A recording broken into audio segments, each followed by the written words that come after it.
My name is Professor John Whitton from UCLan, just up the road. I'm Professor of Environmental Social Science, specialising in climate change and people, communities. I'm going to give you a little talk about the impacts of climate change. You've all seen these images, these dramatic images. This is the wildfires in Australia, 2019, 2020. But images like this give you the impression that climate change happens somewhere else, far away. It doesn't. It happens here as well, but we feel the impacts less dramatically, or do we? Oh, that wasn't as dramatic as I thought it was going to be. Next slide, Andrew. You do that for me. Right, this is Tobruk Reservoir. You probably saw it in the news. This is in Derbyshire. This is a spillway from the reservoir, period of heavy rain. This is what happens in climate change, these extreme weather events. In this case, go on, next slide, you're all right. It exposed the weaknesses in the dam. There was an overflow of water. It flooded the entire town, caused infrastructure damage, damaged the railway, damaged the roads. This is what you find in climate change. Did climate change cause the dam to collapse? Yes, because it exposed the weaknesses of an old Victorian dam. The clay failed, it went from underneath, and the water came through the dam. Next slide, please. This is quite close. Some of you might know Preston, about 6 miles down the road.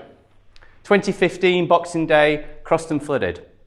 The River Yarrow burst its banks.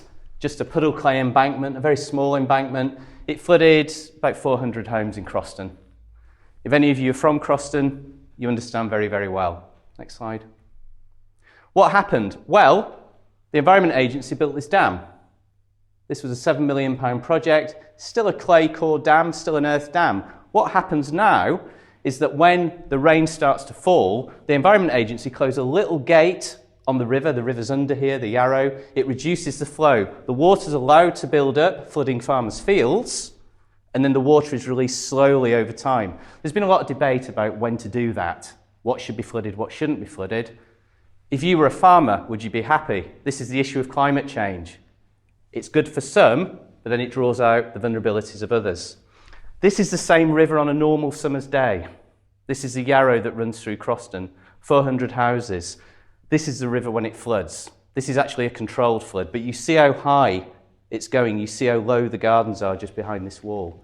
This is reality. Lots of villages have rivers flowing through the middle of them. Okay, Andrew? So, flooding farmland, it doesn't do anybody any harm, does it? It does if you're a farmer. This is not the farmland in Preston that was flooded. This is, again, just up the road on the Ribble Estuary. These are the marshes. There's again, an earth wall. It's a nature reserve RSPB. But what happens is the water table rises when the rain falls for extended periods. When the sea level's high, spring tides, the land floods extensively and it stays flooded for weeks. This is a friend of mine's farm. They grow cauliflowers. They supply them to booths. They rot in the fields. Potatoes rot in the fields. Next slide, please. This is John trying to collect his cauliflowers. This is the edge of the field where it wasn't so flooded. But again, you can see the working conditions, almost impossible. So a solution to climate change is to let agricultural land flood to protect the town. The downside, if you're a farmer, of which we have lots in West Lancs, is your fields are flooded. But this now is the new way forward. It seems to be that land is being allowed to flood to save more expensive residential properties or businesses. What I'm trying to get across here is that this is all connected. A positive can be a negative. It can be connected to other issues.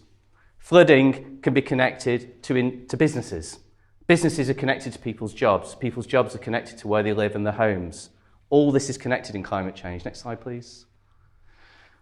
This is an international example. We've talked about flooding. We're all familiar with water in this part of the world. This is Kenya. So I was over there in May. This is a place called Kitui, about 3 hours east of Nairobi.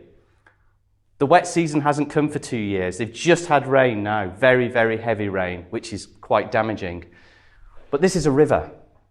So what the locals do here, they dig holes in the riverbed to try and get to the water. Again, we'll drill boreholes. We can drill boreholes, the water's underneath. Next slide, please, Andrew. So, lots of boreholes are being drilled. But this has to go incredibly deep to get to the water-bearing rock. And this works for this village. But then if everybody drills boreholes, what happens then? The water runs out. The water table goes down. Natural marshy areas around rivers cease to exist because the water table's so low. So again, what seems like a solution isn't, not long term. You've probably heard about the American and Australian farmers. They use groundwater to water the crops. In Texas particularly, the water's running out. In California, such dry weather. So this is, again, an international example, but I've tried to show you local examples and international examples of how climate change affects us all, every single one of us. I hope that's enough. Next slide. Thank you.